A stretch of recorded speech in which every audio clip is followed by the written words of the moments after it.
بسم اللہ الرحمن الرحیم۔ السلام علیکم ناظرین، میں ہوں doctor Muhammad Saleem and welcome to national narrative.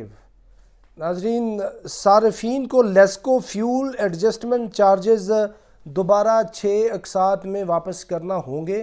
یہ نیا حکومتی فرمان جاری ہو چکا ہے۔ یعنی حکومت نے جو عوامی احتجاج کے اوپر جتنے انہوں نے بدماشی کی ہوئی تھی، یہ جی فلانے ایڈجسٹمنٹ چارجز ہیں، فلاں ایڈجسٹمنٹ چارجز ہیں، تو عوام کو بجلی کے بلوں کے نیچے دبا کے ان کا گلا گھونٹنے کی کوشش کی تو عوام باہر نکلے۔ تو پھر انہوں نے یہ کہا کہ ہم آپ سے یہ پیسے نہیں لیں گے، ہم یہ پیسے ویو آف کر دیں گے، یہ جو بوجھ ہے یہ حکومت برداشت کرے گی، تو آپ احتجاج کو ختم کر دیں۔ عوام نے احتجاج کو ختم کر دیا، لیکن جیسے احتجاج ختم ہوا یہ دوبارہ وعدہ خلافی پہ آ گئے۔ انہوں نے کہا جی ہم آپ سے وہ پیسے لازمی لیں گے، لیکن ہم آپ سے پیسے قسطوں میں لیں گے۔ تو معاملہ یہ ہے کہ یہ حکومت تو اسی طرح ہی کرے گی، کیونکہ حکومت کے اندر کوئی ایسے درد دل رکھنے والے لوگ نہیں بیٹھے کہ جن کو کوئی پاکستانی عوام کا، غرباء کا کوئی بڑا درد ہو۔ وہ تو ایک ارینجمنٹ کے تحت آئی ہوئی حکومت ہے۔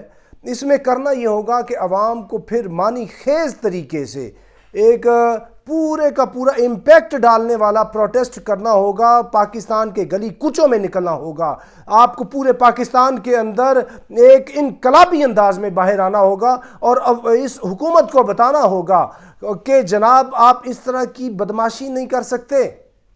یہ جو بجلی کے بل ہیں یا یہ جو مہنگائی ہے یا یہ جو جتنے بھی آپ یہ اس طرح کے بامز ہمارے اوپر ایکسپلوڈ کرتے ہیں، we will not let you to do all these things۔ اور یہ کرنا ہوگا عوام پاکستان کو۔ ایک سوال ہے، عوام یہ پولیٹیکل جلسے جلوسوں کے لیے تو نکل آتے ہیں، یہ کوئی بھی کسی بھی پارٹی کا جلسہ ہو، یعنی ایک سے دوسرے شہر میں بھی چلے جاتے ہیں کسی کے موٹیوز کے لیے۔ بھائی آپ کا سب سے جو فنڈامنٹل آپ کی جو وہ پرابلمز ہیں، آپ کا روٹی روزی، آپ کی زندگی کو تنگ کیا جا رہا ہے، اس کے لیے آپ باہر کیوں نہیں نکل رہے؟ آپ نکلے سڑکوں کے اوپر، آپ ان کا گھیرا تنگ کریں، پورے ملک کی جو مین روڈز ہیں ان کے اوپر آپ باہر نکلیں۔ یہ آپ کا سیاسی، جمہوری، آئینی، قانونی بحیثیت انسان انسانی حق ہے۔ یہ this is your fundamental right to get assembled, to raise voice for your own rights, because یہ آپ کو سپریس کر رہے ہیں، آپ کو باہر نکلنا ہوگا۔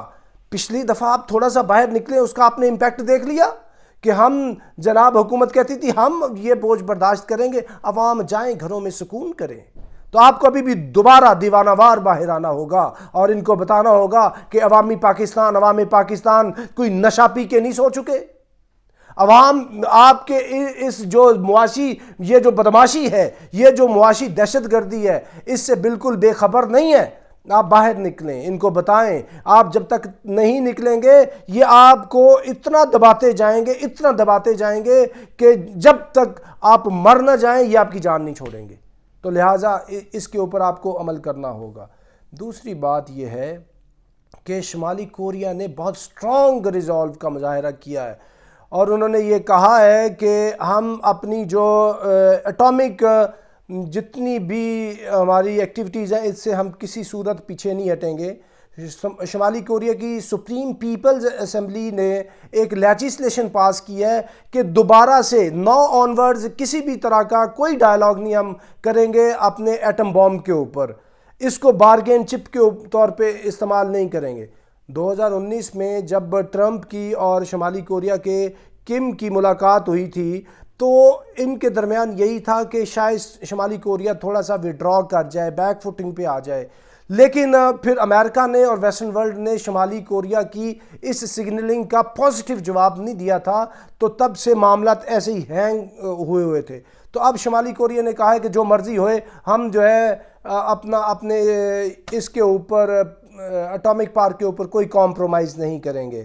اس سے امریکہ کو بھی سوچنا ہوگا، ساؤتھ کوریا کو بھی سوچنا ہوگا، اور یہ جو جتنی قوتیں ہیں جو بڑا پیس چاہتی ہیں دنیا میں، اس کو یہ سوچنا ہوگا کہ پہلے جب شمالی کوریا بات کر رہا تھا کہ ہم ریویو کرتے ہیں، تو پھر آپ نے کوئی میننگ فل اس کو رسپانس نہیں دیا۔ اس کی وجہ سے پھر ہوا یہ ہے کہ وہ دوبارہ اپنی وہی پہلی لائن اور لینتھ پہ آ چکے ہیں۔ تو اس کے علاوہ ناظرین اگلی خبر یہ ہے کہ افغان طالبان کی حکومت جو ہے وہ افیون کی کاشت جو ہے اس کو مکمل ختم نہیں کر سکی. یہ ہے جناب جو انٹرنیشنل میڈیا ہے وہ اس پہ بات کر رہا ہے. وہ افیون کی کاشت کو مکمل ختم نہیں کر سکی، جبکہ پچھلی دفعہ جب افغانستان کے اندر طالبان کی حکومت تھی 1996 سے 2001 تک، تو زیرو وہ پروڈکشن لے کے آگے تھے اوپیم کی. ابھی اوپیم ہو رہی ہے ادھر کاشت. تو آ کے افغان حکومت نے تو بڑی کمٹمنٹ کا مظاہرہ کیا کہ ہم اس کو کام کریں گے. افغانستان جو ہے پوری دنیا میں نمبر 1 پروڈیوسر ہے اس کا اوپیم کا. پوسٹ کی اتنی بڑی کاشت ہوتی ہے، کوئی 20% جو اس کا ریونیو ہے بجٹ کا وہ اس سے آتا رہا ہے. یہ پوری یہ جو حامد کرزئی اور اشرف غنی کی حکومت تھی. تو ابھی انٹرنیشنل میڈیا تو بات کر رہا ہے کہ آپ یہ کام کریں، تو انٹرنیشنل میڈیا کچھ امریکہ کو بھی بات کرے کہ آپ ان کے پیسے تو دیں جو آپ نے ان کے 12-14 بلین ڈالر فریز کیے ہوئے ہیں، جو افغانیوں کے پیسے ہیں. آپ کیوں نہیں وہ ریلیز کر رہے؟ ان کی زندگی تنگ ہوئی ہے. آگے پھر ٹھنڈ آ رہی ہے، ٹھنڈ کے اندر جو نصف آبادی ہے افغانستان کی وہ روٹی روزی کے مسائل کا شکار ہے. تو پھر انٹرنیشنل میڈیا کو چاہیے کہ وہ اس کے اوپر بھی تھوڑی سی روشنی ڈالیں. اگر وہ یہ بات کر رہے ہیں کہ اوپیم جو پروڈکشن ہے وہ زیرو پہ آئے، تو اوپیم پروڈکشن تب بھی زیرو پہ آئے گی جب آپ بھی کچھ بات کریں گے. یہ دو آتشہ بات ہے، 2 وے ٹریفک ہے. تو آپ یہ کریں گے تو آبویسلی پھر یہ بھی اس طرح کے اقدامات کو اور بہتر انداز سے طالبان کی گورنمنٹ چلائے گی. ناظرین، اس سے اگلی خبر یہ ہے کہ کرناٹک جو انڈیا کی اسٹیٹ ہے، اس کے اندر دوبارہ سے جو ہندو جنونی ہیں، زائنسٹس ہیں، انہوں نے جو ان کے ایک دیوتا ہے گنیش، اس کی پوجا کے سلسلے کے اندر ان کی مورتی کو آگے گاڑی میں رکھ کر وہ ایسے علاقوں میں جا رہے ہیں جدھر مسلمانوں کی اکثریت ہے، اور گاڑیوں کے اندر بیٹھ کر لاؤڈ سپیکرز کے اوپر بھجن بجا رہے ہیں، اور مسجدوں کے باہر کھڑے ہو کے مسلمانوں کی نسل کشی کی ببانگے دہل باتیں کر رہے ہیں، اور لاؤڈ سپیکرز پر جینوسائیڈ کی مسلمانوں کو دھمکیاں دے رہے ہیں اور ہراس کر رہے ہیں. اور یہ کرناٹک وہی اسٹیٹ ہے جدھر حجاب کا معاملہ ہوا تھا. مسکان جو لڑکی تھی وہ جو گئی تھی، وہ جو حجاب کا ایشو پوری دنیا میں ہوا تھا، اس اسٹیٹ کے اندر ہی مسلمانوں کے سارے جو لڑکیاں تھیں اس کے اوپر یہ مسئلے مسائل ہوئے تھے، حجاب اور ان چیزوں کے. تو یہ ہندوستان کے اندر بار بار یہ جو چیزیں آ رہی ہیں یہ بڑی تشویش کی چیزیں ہیں. اور ہندوستان نے پچھلے دنوں بھی یہ بات کی کہ مدارس جو ہیں ان کو آگ لگانا شروع کر دی جی. ادھر القاعدہ کے ایلیمنٹس ہیں، سیریز آف کلنگز کرنا شروع کر دی، اور سیریل طریقے سے انہوں نے مدارس کو ڈیمالش کرنا شروع کر دیا ہے. اور ٹو این ایکسٹینٹ مسجدوں کے باہر جو اس طرح کی دنگا مشتی ہے، یہ روزانہ کا ایک ان کا معمول بن چکا ہے. یہ معمول تحریک پاکستان کے دوران بھی تھا، جب کانگریس منسٹریز تھیں تب بھی تھا، اب بھی دوبارہ یہ ان کے پاس پاور آئی ہوئی ہے تو یہ کام یہ کر رہے ہیں. تو ہندوستان کی حکومت کو تھوڑا سا اس پہ سوچنا چاہیے کہ اس سے آپ ان مسلمانوں کو دبا نہیں سکتے. جتنا بھی گیا گزرا مسلمان ہوگا ہندوستان کا، اس کے اندر سے آپ جو وہ نکالنا چاہ رہے ہیں نا، وہ نہیں نکلے گی مسلمانیت.